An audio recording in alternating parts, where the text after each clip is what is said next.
മാംഗല്യം. നിറഞ്ഞൊഴുകിയ കണ്ണുകൾ തുടയ്ക്കാൻ മറന്നതുപോലെ ജാനി ആ നിൽപ്പ് നിന്നു. ജഗൻ മെല്ലെ വിളിച്ചുകൊണ്ടവൾ ബാൽക്കണിയിലേക്ക് നടന്നു. അവൾക്ക് തന്നോടെന്തോ പറയാനുണ്ടെന്ന് മനസ്സിലാക്കിയതും അവളുടെ പിന്നാലെ തന്നെ ജഗനും അവിടേക്ക് ചെന്നു.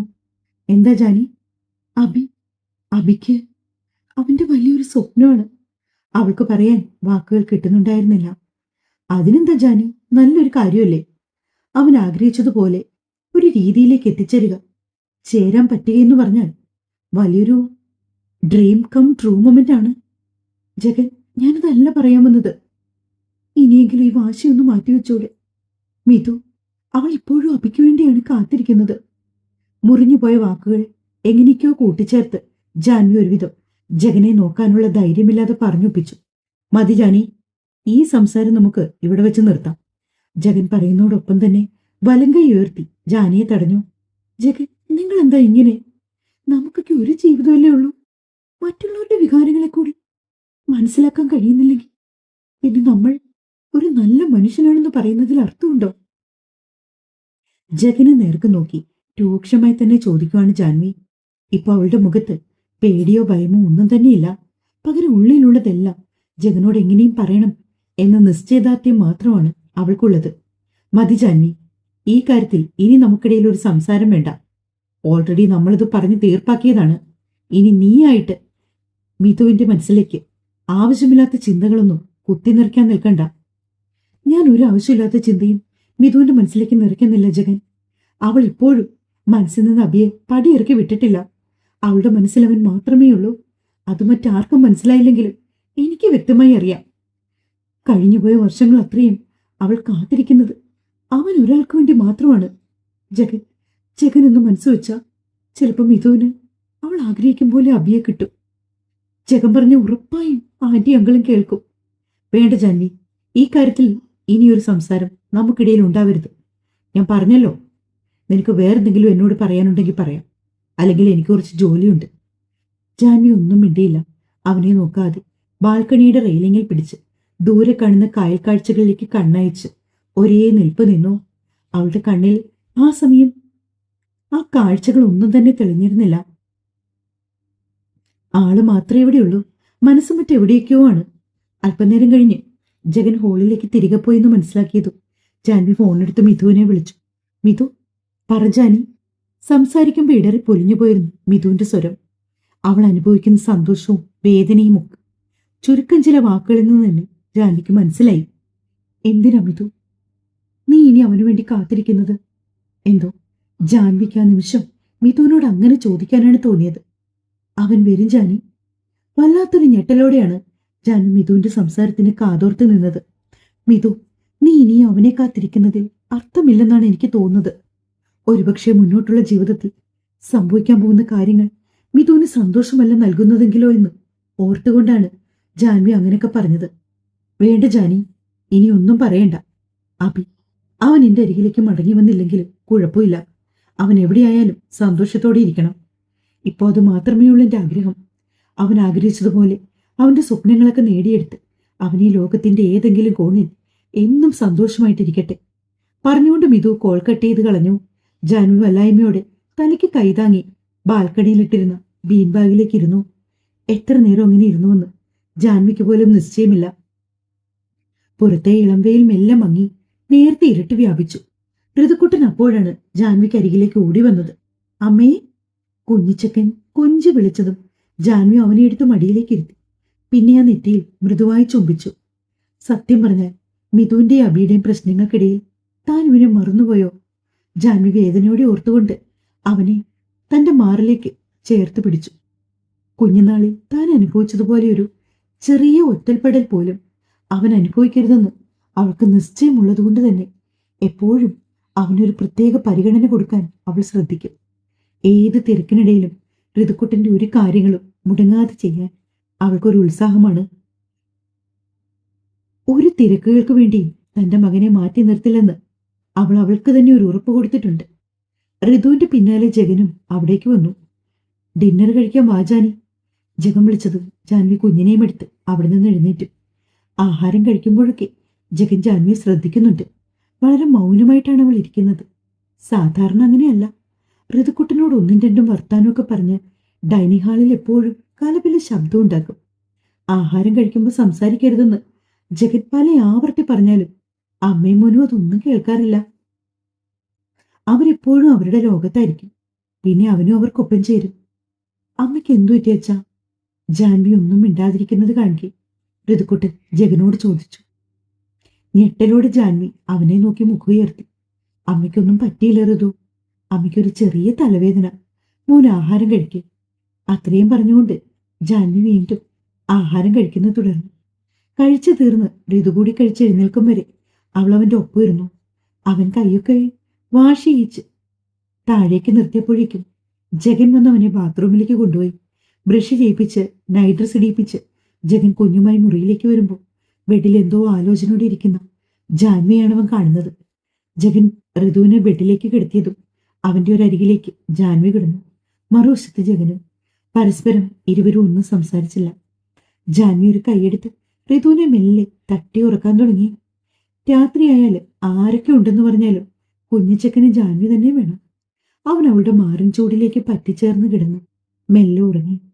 അതേസമയം മിഥു ഉറങ്ങാതെ ബാംഗ്ലൂർ നഗരത്തിലെ തിരക്കുകളിലേക്ക് നോക്കി ബാൽക്കണിയിൽ ഇരിക്കുകയാണ്. പുറത്തിരുട്ടാണെങ്കിലും ബാംഗ്ലൂർ നഗരം ഇപ്പോഴും ഉണർന്നു തന്നെയാണ് ഇരിക്കുന്നത്. അവളുടെ കയ്യിലിരിക്കുന്ന ഫോണിൽ അബിക്ക് സിവിൽ സർവീസ് 2ാം റാങ്ക് കിട്ടിയ വാർത്തയുടെ വീഡിയോ പ്ലേ ആയിക്കൊണ്ടിരിക്കുവാണ്. പെട്ടെന്നാണ് നീതു അവിടേക്ക് വന്നത്. മിഥുവിന്റെ റൂംമേറ്റാണ് നീതു. മിഥു പറഞ്ഞ അബിയുടെ കാര്യങ്ങളൊക്കെ അവൾക്കും അറിയാം. നീതു മെല്ലെ മിഥുവിനടുത്തേക്ക് വന്നിരുന്നു. എത്രയെന്ന് വെച്ചാ മിഥു ഇത് തന്നെ ഇങ്ങനെ കണ്ടുകൊണ്ടിരിക്കുന്നത്? നീ ആ ഫോണൊന്ന് ഓഫ് ചെയ്ത് വെച്ചേ. നീതു പറഞ്ഞതു മിഥു മിഴികൾ വീണ്ടും ഫോണിലേക്ക് പായിച്ചു. ചിരിച്ച മുഖത്തോടെ മീഡിയയ്ക്ക് മുമ്പിൽ നിൽക്കുന്ന അബി. അവന്റെ ഒപ്പം അവന്റെ അച്ഛനും അമ്മയും എല്ലാവരും ഉണ്ട്. എത്ര പ്രാവശ്യം അവന്റെ ചിരിച്ച മുഖത്തേക്ക് ഉമ്മ കൊടുത്തെന്ന് മിഥുവിന് പോലും അറിയില്ല. അവൾക്ക് അവന്റെ പേര് വിളിച്ച് ഉറക്കെ അലറി കരയാൻ തോന്നി. നീ കഴിക്കുന്നില്ലേ? എനിക്ക് വിശപ്പില്ല. എനിക്ക് വന്ന് കിടക്ക. എനിക്ക് ഉറക്കം വരുന്നില്ല നീതു. പറ്റില്ല. ഇനി ഇത് കണ്ടോണ്ടിരുന്ന നിനക്ക് ഭ്രാന്ത് പിടിച്ചു പോകും പെണ്ണേ. എനിക്ക് എന്നേ ഭ്രാന്ത് പിടിച്ചതാണ് നീതു. അബി എന്ന ഭ്രാന്ത്. ഓരോ ദിവസം കൂടുന്തോറും അവനോടുള്ള ഭ്രാന്ത് പിടിച്ച സ്നേഹം അത് എന്നിലിങ്ങനെ നിറഞ്ഞു കവിഞ്ഞുകൊണ്ടിരിക്കുകയാണ്. ഇത്രയും വർഷമായിട്ട് അതിന് കുറവൊന്നും വന്നില്ലല്ലോ. അപ്പൊ ഇനിയും അത് മാറാൻ പോകുന്നില്ല. മിഥു എന്തൊക്കെയോ ഓർമ്മകളിൽ ഇരുന്നുകൊണ്ടാണ് സംസാരിക്കുന്നതെന്ന് നീതുവിന് തോന്നി. അവളുടെ ആ ഊഹം ശരിയായിരുന്നു. മിഥുവിന്റെ മനസ്സിലൂടെ കടന്നുപോയ ചിന്തകളൊക്കെ അവളും അബിയും ജാനിയും ചേർന്നുള്ള കോളേജിലെ സുന്ദരമായ മുഹൂർത്തങ്ങളായിരുന്നു. നീ വാ, നാളെ നിനക്ക് മോർണിംഗ് ഡ്യൂട്ടി ഉള്ളതല്ലേ? ഉറങ്ങാതിരുന്നാൽ എങ്ങനെ നീ ഡ്യൂട്ടിക്ക് പോകും? വന്നേ നീതു അവളെ നിർബന്ധിച്ച് അകത്തേക്ക് കൂട്ടിക്കൊണ്ടുവന്നു. ഡൈനിങ് ടേബിളിലേക്ക് ഇരുത്തി ആഹാരം വേണം. എന്തൊക്കെയോ ഇത്തിരി കഴിച്ചെന്ന് വരുത്തിക്കൊണ്ട് മിഥു ധൃതിയിൽ എഴുന്നേറ്റ് മുറിയിലേക്ക് നടന്നുപോയി. നീതു അവളുടെ ആ പോക്ക് നോക്കി നിന്നു. പ്രണയം കൊണ്ട് ഇത്രമാത്രം മുറിവേറ്റപ്പെട്ട മറ്റൊരു പെണ്ണിനെ തനിക്കറിയില്ല. എന്തിനാണ് ഭഗവാനെ ഇനി ആ പെണ്ണിനെ ഇങ്ങനെ പരീക്ഷിക്കുന്നത്? കൊടുത്തൂടെ അവൾക്ക് അവളുടെ അബിയെ?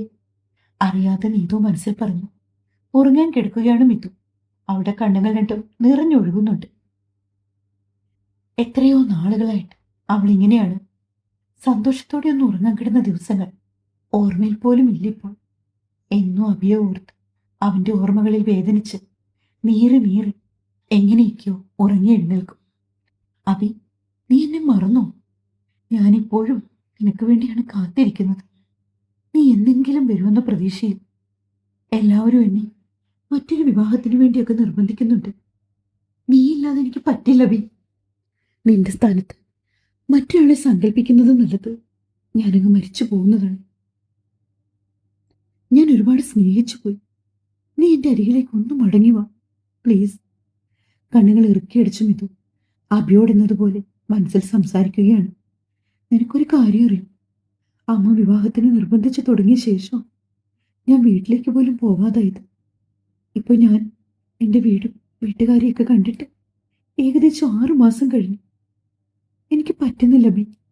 നീ ഇല്ലാതെ മുന്നോട്ട് ജീവിക്കാൻ. തേങ്ങലോടെ മിഥു പിന്നെയും എന്തൊക്കെയോ മനസ്സിൽ പറഞ്ഞു.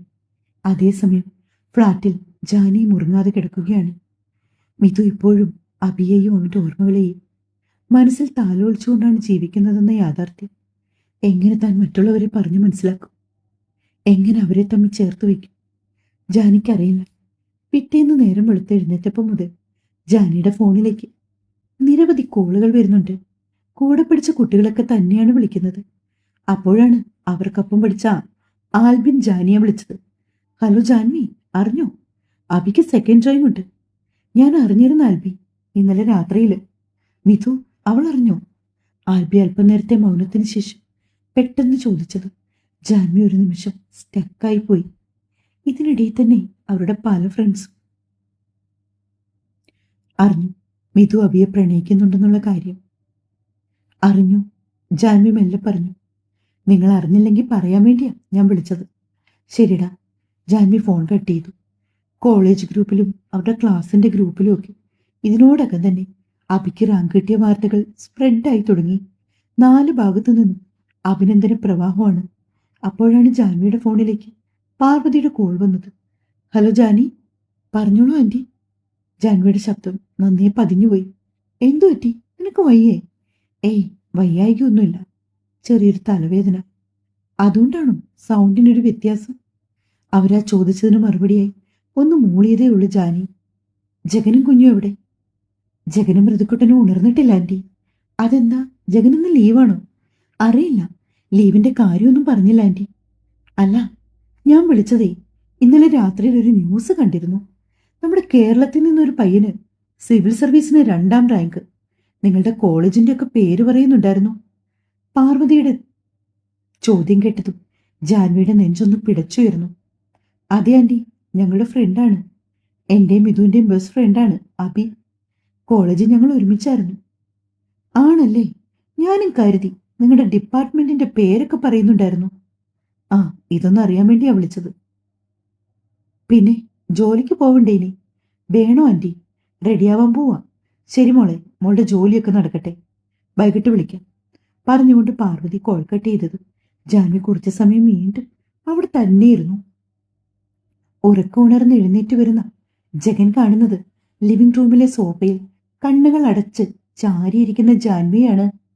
അവളുടെ കണ്ണിലൂടി കണ്ണീർ ഒഴുകിയിറങ്ങി. ഉണങ്ങിയതിന്റെ പാട് കാണാം. ജഗൻ മെല്ലെ ജാൻവിയെ തട്ടി വിളിച്ചു. ജാനി.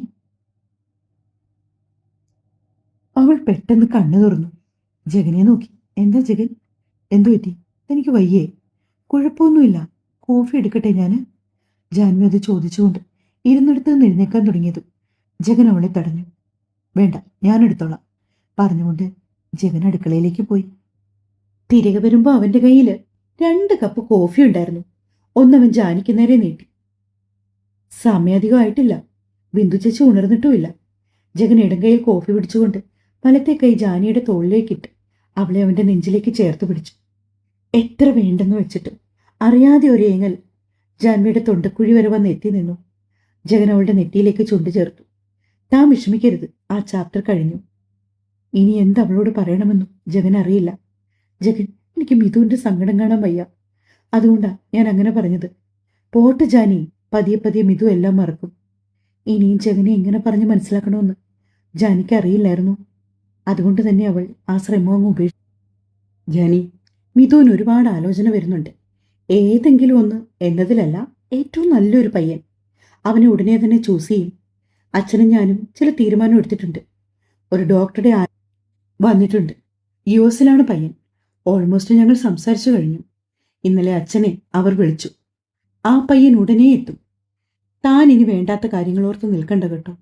അവിടെ കവളിൽ തട്ടി ജഗൻ പറഞ്ഞു. ജാനി അവൻ പറയുന്നത് കേട്ട് വെറുതെ തലകുലുക്കി. അപ്പോഴേക്കും ബിന്ദു ചേച്ചി എഴുന്നേറ്റിരുന്നു. അവർ പുറത്തേക്ക് ഇറങ്ങി വരുമ്പോൾ കാണുന്നത് ജഗന്റെ നെഞ്ചിൽ ചാരിയിരുന്ന് കാപ്പി കുടിക്കുന്ന ജാൻവിയാണ്. ഒരു ചിരിയോടെ അവർ ഇരുവരെയും നോക്കിക്കൊണ്ട് ബിന്ദു അടുക്കളയിലേക്ക് പോയപ്പോൾ ജാൻവിയും ജഗനും പരസ്പരം അടർന്നു മാറി. പിന്നെല്ലാം പെട്ടെന്നായിരുന്നു. രാവിലത്തെ ഒരു ഓട്ടപ്പാച്ചിലും അതിനിടയിൽ ജഗന് പോകാനുള്ള ഒരുക്കങ്ങൾ.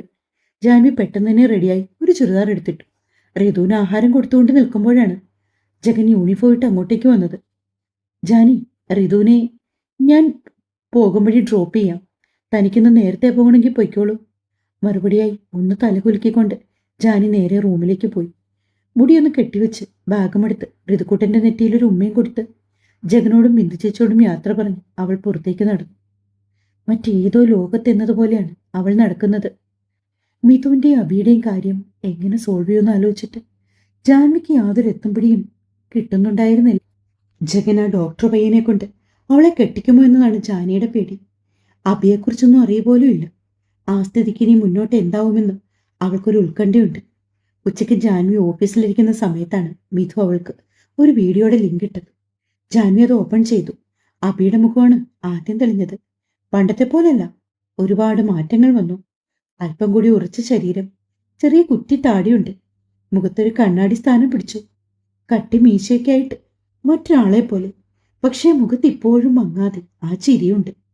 സിവിൽ സർവീസിന് റാങ്ക് കിട്ടിയതിന്റെ ഭാഗമായി ഏതോ ഒരു ഓൺലൈൻ മീഡിയയ്ക്ക് അവൻ കൊടുത്ത അഭിമുഖമാണിപ്പോൾ വൈറലായിക്കൊണ്ടിരിക്കുന്നത്. താങ്കളുടെ ഇത്രയും വലിയ വിജയത്തെ എങ്ങനെ നോക്കിക്കാണുന്നു? ഇന്റർവ്യൂവ് ചോദിച്ചതും അഭി ഒരു ചിരിയോടെയാണ് പറഞ്ഞു തുടങ്ങിയത്. ശരിക്കും പറഞ്ഞാൽ ഇതൊരു സ്വപ്ന സാക്ഷാത്കാരമാണ്. ലിസ്റ്റിൽ വരണമെന്ന് ഞാൻ ആഗ്രഹിച്ചിരുന്നു. പക്ഷേ 2ാം റാങ്ക് എന്നത് ഒരിക്കലും പ്രതീക്ഷയല്ല. ആ സന്തോഷം വാക്കുകൾക്കും അപ്പുറമാണ്. ഈ വിജയത്തെ ഞാൻ എൻ്റെ വ്യക്തിപരമായൊരു നേട്ടമായി മാത്രമല്ല കാണുന്നത്. എൻ്റെ മാതാപിതാക്കളുടെ പ്രാർത്ഥനയും അധ്യാപകരുടെയും സുഹൃത്തുക്കളുടെയും നിരന്തരമായ പിന്തുണയുടെയും ഫലമാണ്. നമ്മുടെ നാട്ടിലെ സാധാരണക്കാരായ ജനങ്ങൾക്ക് വേണ്ടി പ്രവർത്തിക്കാനും സമൂഹത്തെ സേവിക്കാനുമുള്ള ഒരു വലിയ അവസരവും ഉത്തരവാദിത്വവുമായിട്ടാണ് ഞാനിതിനെ കാണുന്നത്. ശരിക്കും താങ്കളുടെ സിവിൽ സർവീസ് യാത്രയിൽ ആരായിരുന്നു ഏറ്റവും വലിയ പ്രചോദനം? ഒരുപാട് വർഷങ്ങൾക്ക് മുമ്പ് എൻ്റെ മനസ്സിൽ കയറിക്കൂടിയ ആഗ്രഹമാണ് സിവിൽ സർവീസ് എന്നത്. ഞാനൊരു സാധാരണക്കാരനാണ്. എന്നെപ്പോലെ ഒരാൾക്ക് സ്വപ്നം പോലും കാണാൻ കഴിയാത്ത ഒരു പദവി. തുടക്കം മുതൽ എനിക്കൊപ്പം നിന്നത് എൻ്റെ ഏറ്റവും അടുത്ത നല്ല സുഹൃത്തുക്കളായിരുന്നു. ഒരുപക്ഷെ അവരില്ലായിരുന്നെങ്കിൽ ഇന്നിങ്ങനെ ഈ വിജയം ആഘോഷിക്കാൻ ഞാൻ ഉണ്ടാവില്ലായിരുന്നു. എൻ്റെ ദുഃഖത്തിലും വേദനകളിലും എന്നെ താങ്ങിപ്പിടിച്ച് എന്നെ ചേർത്ത് പിടിച്ച് ആശ്വസിപ്പിച്ച എൻ്റെ പ്രിയപ്പെട്ട 2 സുഹൃത്തുക്കൾ. ഈ വിജയം ഞാൻ അവർക്കാണ് ഡെഡിക്കേറ്റ് ചെയ്യുന്നത്. ചെറുതായി ഇടറിയ വാക്കുകളുടെ അഭിയത് പറയുമ്പോൾ അവൻ്റെ കണ്ണുകളിൽ നേർത്തൊരു നീർത്തിളക്കം. ആ കണ്ണടിക്കുള്ളിലൂടെ ജാൻവി തിരിച്ചറിഞ്ഞു. അറിയാതിരുന്നിടത്തുനിന്ന് എഴുന്നേറ്റ് പോയി ജാൻവി. അവൻ ഉദ്ദേശിച്ച 2 സുഹൃത്തുക്കൾ അത് താനും മിഥുവാണെന്ന് തിരിച്ചറിയ ജാൻവി ചുണ്ട് കടിച്ചു പിടിച്ച് പൊട്ടി വന്ന കണ്ണീരൊതുക്കാൻ ശ്രമിച്ചു. ഇനി ഒരിക്കൽ കൂടി മിഥുവിനെ ഫോൺ വിളിച്ച് ഇതേപ്പറ്റി സംസാരിക്കാനുള്ള ധൈര്യം ജാൻവിക്ക് ഉണ്ടായിരുന്നില്ല. എങ്ങനെയൊക്കെയോ വൈകുന്നേരം വരെ അവൾ അവിടെ കഴിച്ചുകൂട്ടി. വീട്ടിലേക്ക് വന്നപാടെ ജാൻവി കയറി കിടന്നതാണ്.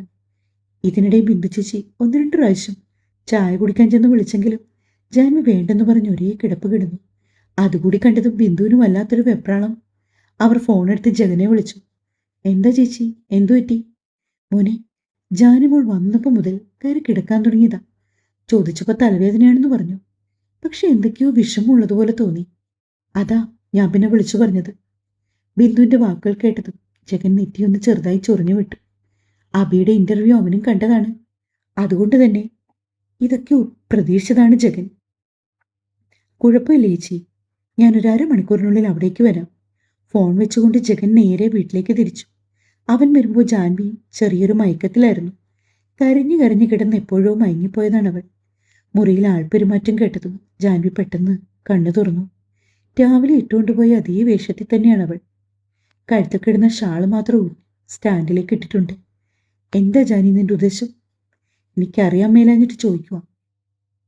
ഇതിപ്പോ 2 ദിവസമായി തുടങ്ങിയിട്ട്. ജഗനും വല്ലാതെ ദേഷ്യം വന്നു. കുറേയേറെ നാൾ കൂടിയാണ് അവനെ അത്രയും ദേഷ്യത്തിൽ കാണുന്നത്.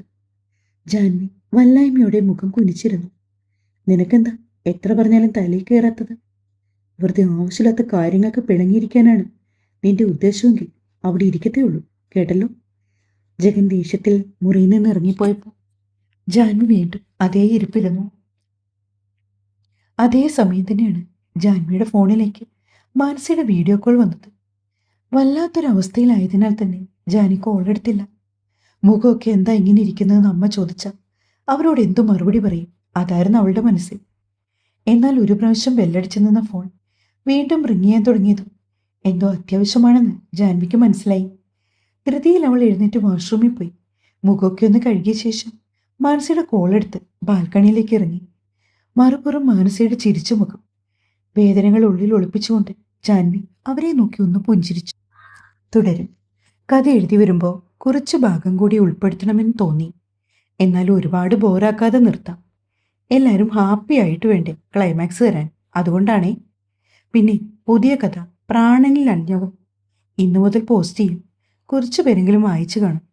കാലിന് സ്വാധീനക്കുറവുള്ള ഒരു പെൺകുട്ടിയാണ് അതിൽ നായിക. നല്ലൊരു കഥയാണ് കേട്ടോ. ജസ്റ്റ് ഒന്ന് നോക്കണേ.